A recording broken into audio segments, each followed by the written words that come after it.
Start out with David. David's an interesting character, as we learned last week. He did some good things. He takes over for Saul. He's called a man after God's own heart. And David's an interesting character. He wants to build a house for God. Chapter 7 of 1 Samuel, God says, "No, I'll build you a house, a dynasty," and he makes a covenant with David, a promise. This covenant will last forever, and this kingdom that God will build will last forever. And it will be through David's descendants that this will happen. The kingdom has expanded greatly. David has captured the city of Jerusalem, made it his capital. He's moved the ark there. Times are really, really good. And David seems to be doing what God commands, and the results are everything is going well. For the nation, for David, for everyone. God seems very pleased with this. Immediately following that, we have our first reading for this week, which is the David and Bathsheba story. And all of a sudden we see that David, being human, starts to get used to the power of being king. And we remember in 1 Samuel 8, where God spoke to Samuel and said, "These are the problems that you're going to have if you desire a king other than me. We're going to take, tax, right? It's what they will do. And it's going to be for their own benefit, not for mine." And so, here we see David doing some taking. He desires someone else's wife. He takes her. She becomes pregnant. He concocts a scheme to get out of it. And the scheme is, bring the general home. This is one of his great warriors, one of the people he depends upon to fight his battles, to bring in the wealth, to expand the territory. Bring him home. Then he'll think the child is his. The problem is, there was a religious law that goes back into Leviticus that says when you are at war, you are not to go home. And so even though he was home and King David ordered him to go home, he said, "No, I'm going to sleep outside the temple," or outside the tent of meeting, it was called. And so that's where he slept. He refused to go home. Well, this isn't going to work, so now David is saying, shoot, they're going to know this is my kid, this doesn't work for me. So he says to Joab, "Go out there and put him in the front lines at the fiercest point. And then when the fighting gets really rough, pull back from him so that he'll die. He'll be killed." That's exactly what happened. And so David does this, and really quite an atrocious act on many different levels. So here's the power of kingship we can see is somehow changing who the person of David is. He's now beginning to make decisions not upon what God would have him do or what's good for everybody, but on what he personally wants. And when he makes decisions on what he personally wants versus God's intention, things begin to go bad. What follows then is the story of Nathan, who comes to him and says, "Let me tell you a story." And the story, of course, is the poor person with the sheep and steal the sheep, and David get angry. That person should be killed, and Nathan says, "That person is you." It's exactly what you did. David, to his credit, recognizes his sinfulness, recognizes that he sinned before God, tries to repent of that. Psalm 51 is often thought to be David's song of repentance. "Lord, have mercy on me for what I've done." Praying for forgiveness. The child that he and Bathsheba have, God makes very ill. David goes into mourning, trying to convince God that he's sorry for what he's done, that he's learned his lesson. Please spare this child's life. God does not. The child dies. And David gets up and says, "Okay, I've got to go on with my life." So he tries to do that. So that's basically the David and Bathsheba story. And it's, for in terms of kingship, it means that some of the worst things that God said might happen, didn't say will happen, but the dangers of having a king, these things may happen. Go ahead. These things may happen, and they're starting to. So here the kings are just starting out, both Saul and David, and already we're seeing failure. We're seeing success when they're doing what God intends, but then we're seeing failure when they start going their own way. And it kind of keeps going downhill for David. On his deathbed, he doesn't die a nice, kind person forgiving everybody. He thinks back to the people who did him harm and says, well, I promised that I wouldn't do them harm in return while I'm alive, but once I die, go kill them. Okay, real nice. So kind of I hope I'm better than that when I die. But for David, it's getting even. And I promised I wouldn't, and I kept my promise, but now I'm dead, so go get even.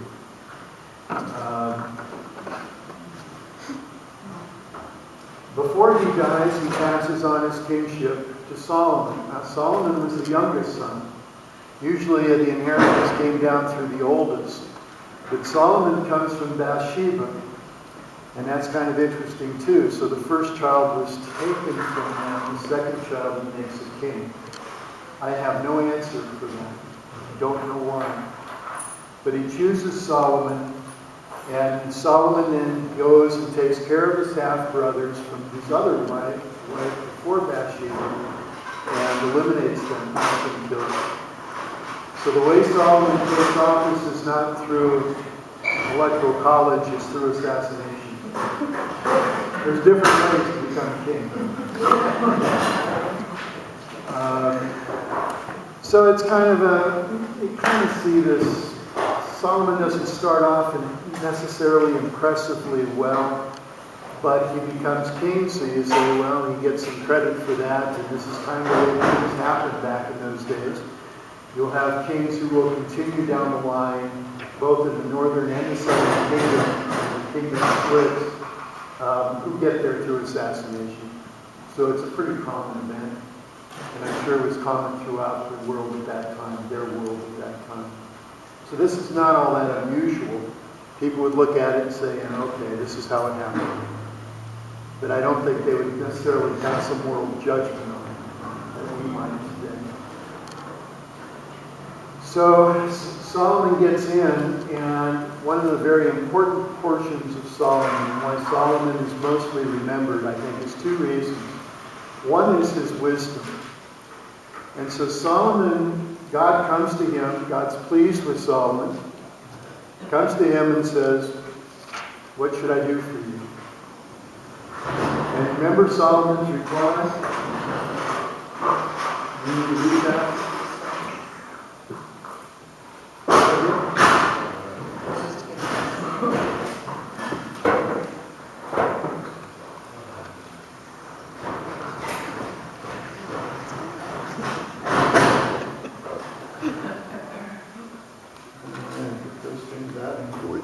Where are we looking? Looking for Solomon prays for wisdom. In chapter 3 of 1 Kings. Okay. Chapter 3, we have Solomon and, where is it? Solomon loved the Lord, chapter 3, verse 3. Solomon loved the Lord, walking in the statutes of his father David. Only he sacrificed and offered incense at the high places. Now, later on, this will be a very big negative, especially as you read Chronicles. But in terms of the time, there really wasn't any other place for him to worship. So this could be excused of he had to worship God somewhere, so he worshipped them at these places, the high places, as they were called. Mountaintop sanctuaries, hilltop sanctuary kind of things. He always went to the highest places to get closer to God. And so we have that, and then it's God saying,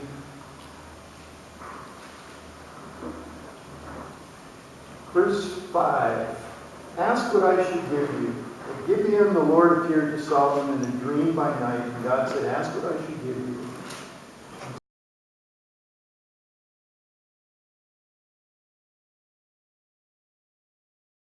Solomon goes on about the faithfulness to his father. He's making connections.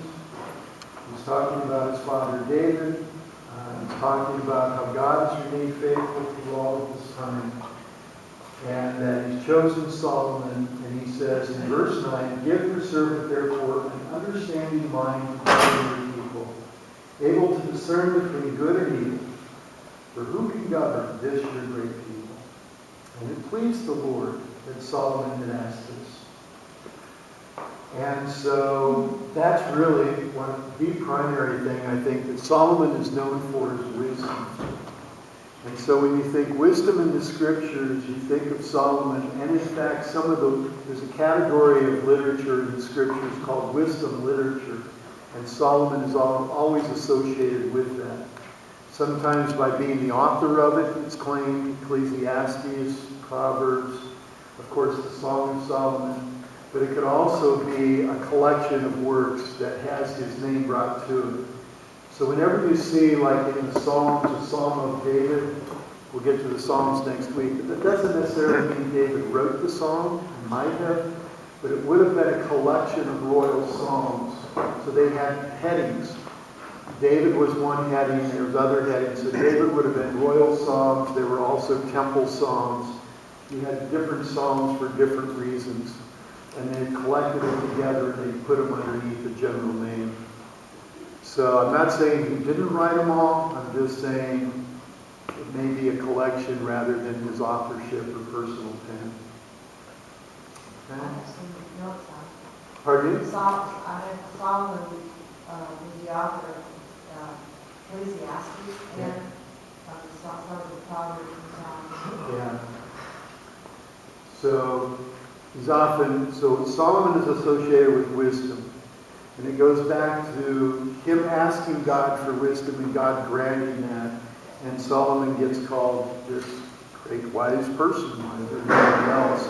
And immediately following that is the familiar story of the woman, the two prostitutes who have children. And as they're infants, one rolls over on her kid at night, kills him. And so she wakes up, sees that her child is dead, looks over, swaps babies. And the other woman wakes up, first upset, my baby has died, and she realizes, whoa, wait a minute, and it's light, that's not my baby. So they go to Solomon, whose baby is it? They both claim it's theirs. Cut the baby in two, and of course the one mother says, oh no, don't do that. Solomon realizes, oh, that's the mom. And so right on the piggybacks onto asking for wisdom, he does this great wise act of determining who the mother is. So Solomon is considered extremely wise. One of the things that Solomon does that turned to be part of his downfall, I think, is even before the wisdom. In chapter 3, verse 1, Solomon made a marriage alliance with Pharaoh, king of Egypt. He took Pharaoh's daughter and brought her into the city of David until he finished building his own house and the house of the Lord, the wall around Jerusalem. So the first wife that David takes, now this has a couple of things of significance. One is that Solomon was seen as very important in the ancient world at this time because Pharaoh was very important. To take the Pharaoh's daughter meant that you had worldly power. That this was an alliance. Egypt now is in alliance with you. And so Israel is seen as a world power. Now on the negative side of that, wait a minute. How long has it been since the people were enslaved in Egypt? And have we forgotten where we come? Who we are? Are we forgetting that and now just experiencing we live here and now and it's only about us? And God's not working through history anymore. It's only about me. And the reason why I say that is Solomon now makes alliances, we'll see, and he ends up with 700 wives, primary wives, 300 secondary wives, and he's got a house full. And these are all alliances. These are all things in surrounding territories, and it's a way in which they made their treaties. I won't attack you. Here's my kid. And you got my kid in your house, therefore, that's the treaty. And so they gave children as a way of sealing the deal. So Solomon ends up with a lot.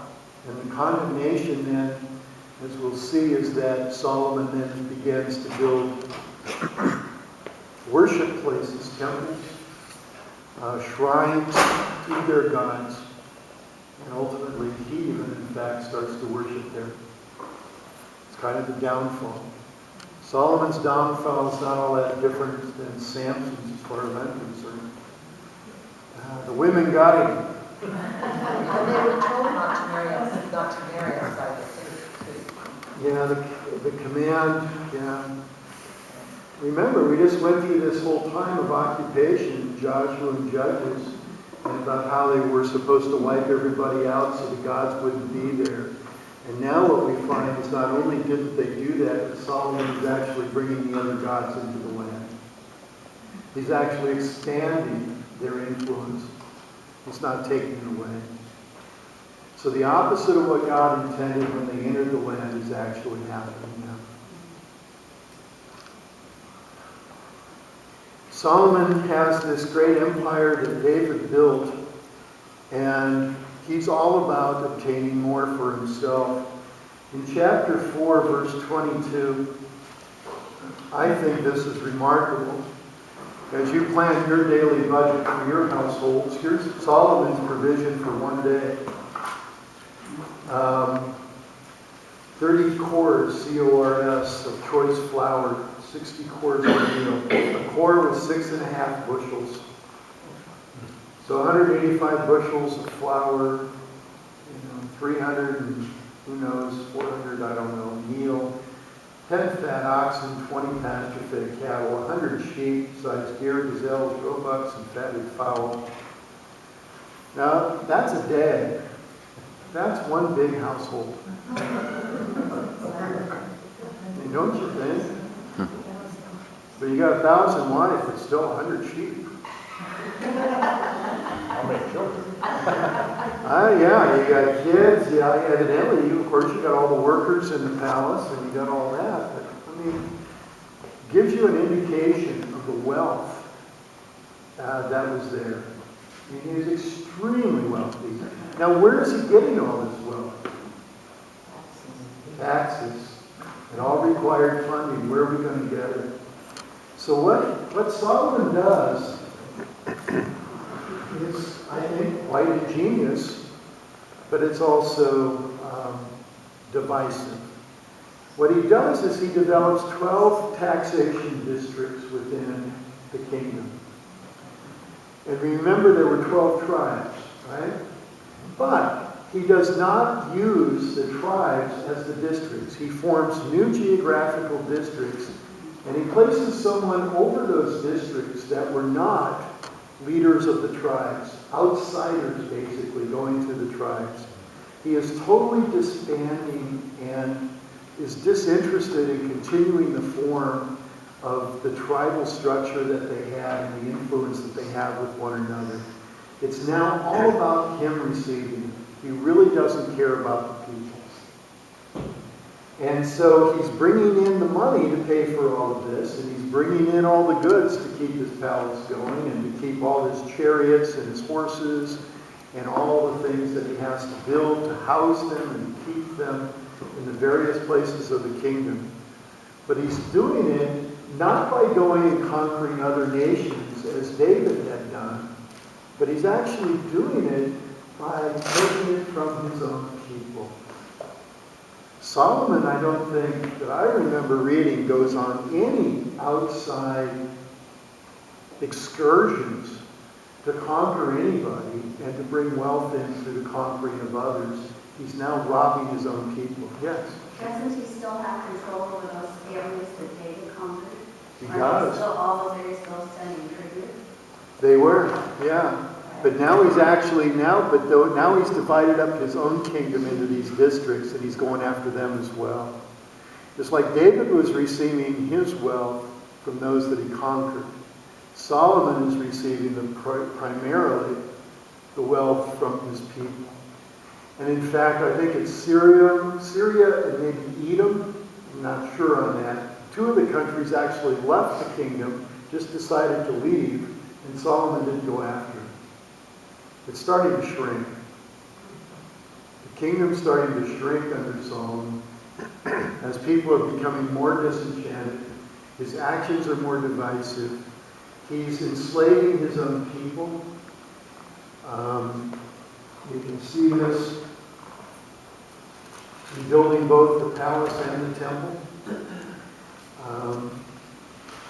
It's kind of interesting that as he's doing all this and funding all this, God still sees that he's very wise. Chapter 4, verse 20.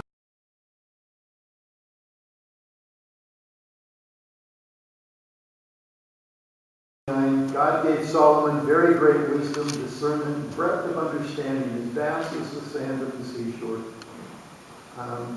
Solomon's wisdom surpassed the wisdom of all the people of the East and all the wisdom of Egypt. He was wiser than anyone else. And then here's what he did. He composed 3,000 proverbs, and his songs numbered 1,005. He would speak of trees, he'd go birds and reptiles. He knew about everything. He was a walking encyclopedia.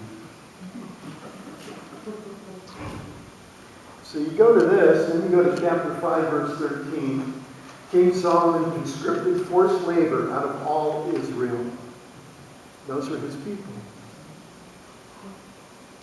The levy numbered 30,000 men, sent them to the Lebanon, 10,000 a month in shifts. And then we see the forced labor. So he's now taking people, men out of their homes, forcing them into these projects to build for himself and to keep his kingdom up. The palace, he starts to build in chapter 6. We have dimensions. It basically comes, his palace was 11,250 square feet. Took him 13 years to build it. The temple was 2,700 square feet. And took 7 years to build. And these were magnificent buildings. And when you read about the gold in chapter 6, verse 21, Solomon overlaid the inside of the house, the temple with pure gold. He drew chains of gold across in front of the inner sanctuary and overlaid it with gold. Next, he overlaid the whole house with gold in order that the whole house might be perfect. Even the whole altar belonged to the inner sanctuary, overlaid with gold. Back and forth. The foundation was of costly stones, huge stones, stones of 8 and 10 cubits. There were costly stones above. You see the repetition? Costly stones, costly stones, costly stones, gold, gold, gold. This just means it's more than you can picture. It's unbelievable. There's just everything is of first rate, most costly, over the top kind of thing. All right. Any questions on this so far? Solomon does what David didn't do. He builds God a house.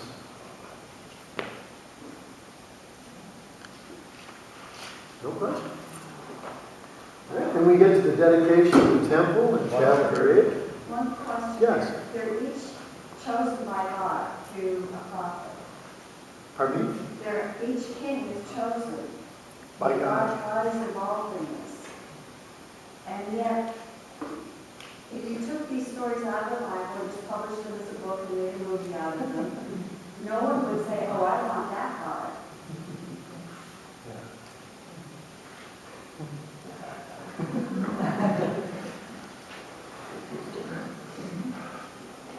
I think we get back to sharing that as long as the king follows the commands of God, so going back to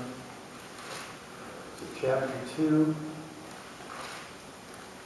when David's time to die drew near, he charged his son Solomon, saying, I'm about to go the way of all the earth.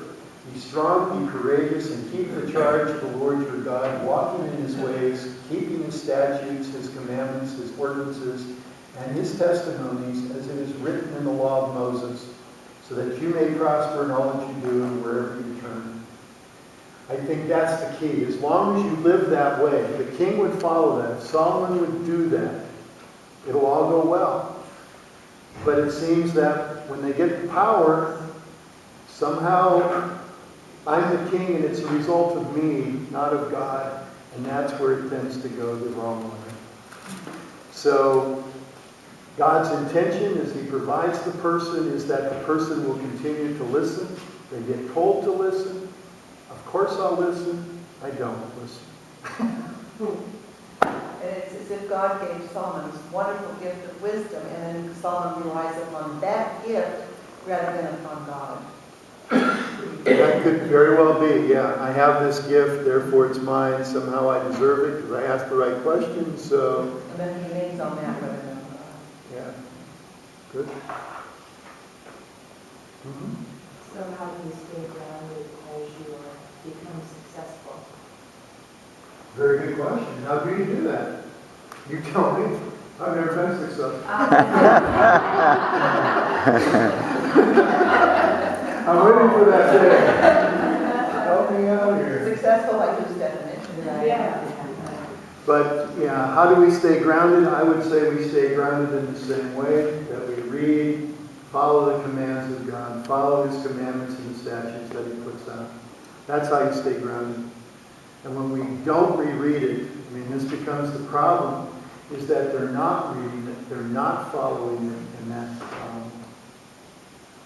So as long as we stay grounded in God, with God.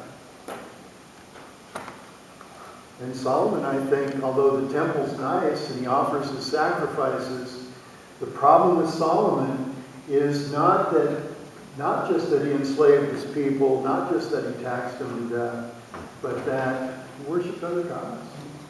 But while he's doing this, there's still this line of, God says Solomon is wise. Yeah, That I know. doesn't fit real well. And when the time comes that he begins to shift his thinking, not as wise. So, we'll see that with Solomon, as he starts with the main theme against Solomon is his worshiping other gods.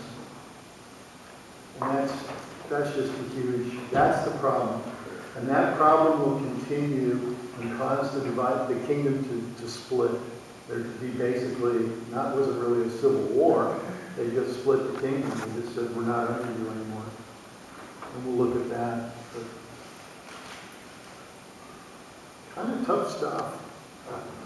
Now Solomon's prayer at the dedication of the temple, I think is a great prayer.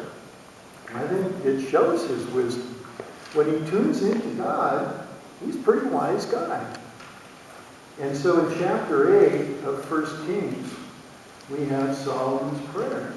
And it begins speaking about God. O Lord, God of Israel, there is no God like you in heaven above or on earth beneath, keeping covenant and steadfast love for your servants who walk before you with all their heart. The covenant that you kept for your servant, my father David. And so he's connecting God. He's connecting today's event with what God has done and a continuation of what God has done. It's not just something that God is doing through Solomon. It's the covenant and the promises that God has done all along and the steadfast love of God. He's recognizing at the beginning, we are here because of you, God. That's pretty impressive. He goes on in verse 27, but will God indeed dwell on the earth? Even heaven and the highest heaven cannot contain you, much less the house I built. You can't keep God in the house. The question is not, was Solomon trying to build a box and put God in the box and control him there? And I think the answer to that is no. I think what Solomon was doing was having a place in which the name of God would dwell. So the ark was not thought to be the box that contained God, but it was the box in which the name of God was present. And where the name of God is, there is God. It's not that God was only there. God is everywhere. Israel would have believed that. It's just that when I know that God's name is there, when you call upon the name of God, you call upon His presence. Have you ever walked through a store, if you're a parent, and hear a little kid yell out, Mom, or Dad, or Grandpa, or something, and you just instinctively turn your head and look for him?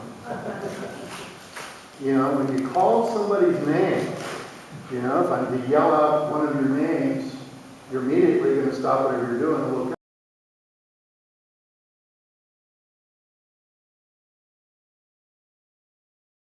up.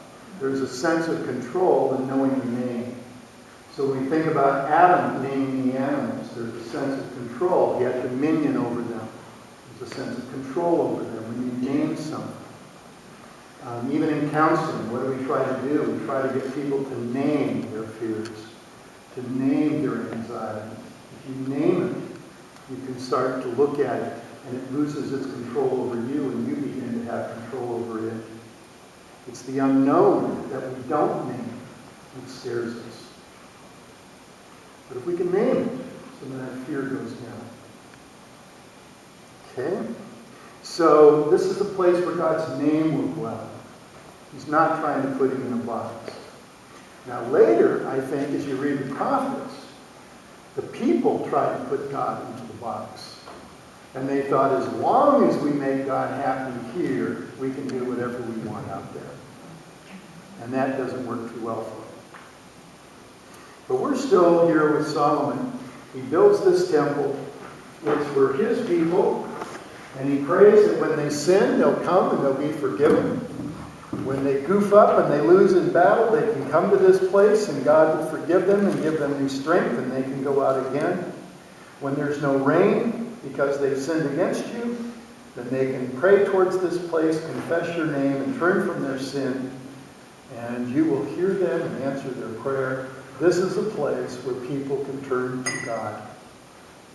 So when you don't even have to be in the temple, according to Solomon, they just have to pray towards the temple.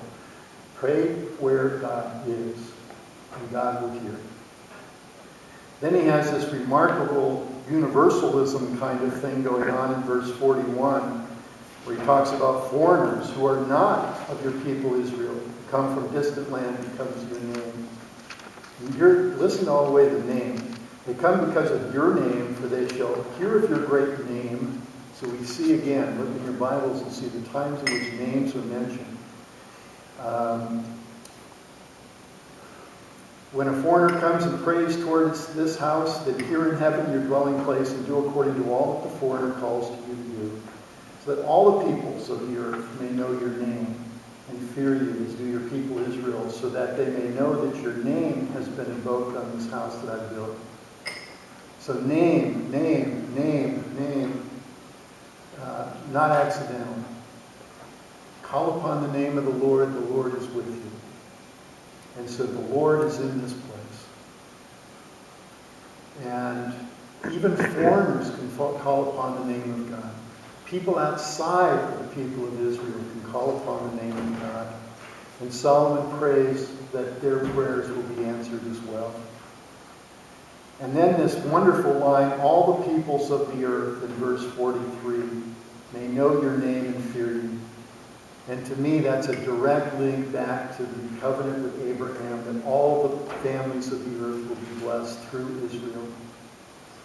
So as I said on Sunday, I believe that there's some assumptions here. I believe the assumption is that the people of Israel, through their actions of following the commands of God, and by speaking about God to others, to these foreigners, will be inviting people to call upon the name of the Lord themselves, call upon God's name themselves, be attracted to God. That building the temple won't cause the attraction. It's the people living this life that God intends for them to live that will allow the foreigners to come in. Now we can go forward in New Testament times where the Gentiles, and thank God Solomon prayed for us foreigners to get in, or we'd all be out. At least some of us would be out. We'd be in. But yeah, so it's kind of interesting that this is here. Because sometimes we get locked into God and his people, and it's only about his people. And Solomon says, no, it is about his people. That's true. But it's not just about them. It's also about how they are exposing God to others and allowing God then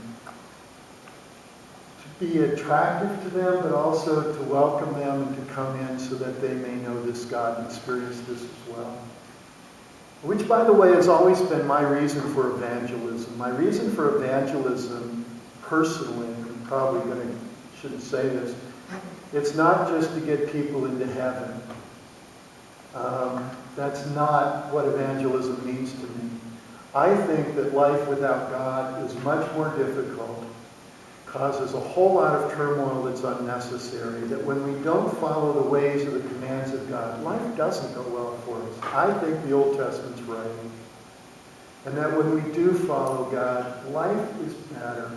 It doesn't mean that life is easy. It doesn't mean bad things won't happen to us. But when I look at so many issues that people have, they have no foundation upon which to build their life. And without the foundation, boy, it's just so easy to get blown away. So I'm firm into the foundation stuff, and I believe that life is actually, I don't want to say easier, but there's a contentment that can come with life when you know God that you may never have for that matter. I'm not going to say all people who don't know God are content. I think that would be quite a judgment on my part. But I do think in my life, I know in my life, when I get those times in which God is more distant, I am less content, and I'm looking for a way to get content. And I found out, all I did is I turned my back on the way that God gave me. So we get back to, why do these people turn away? How do they come back? You've got this cycle of kind of the judge's cycle. We get used to things, we start taking things to advantage, we do it our own way, it doesn't go well for us, we cry to God for help, He sends somebody who rescues us, and the cycle goes on.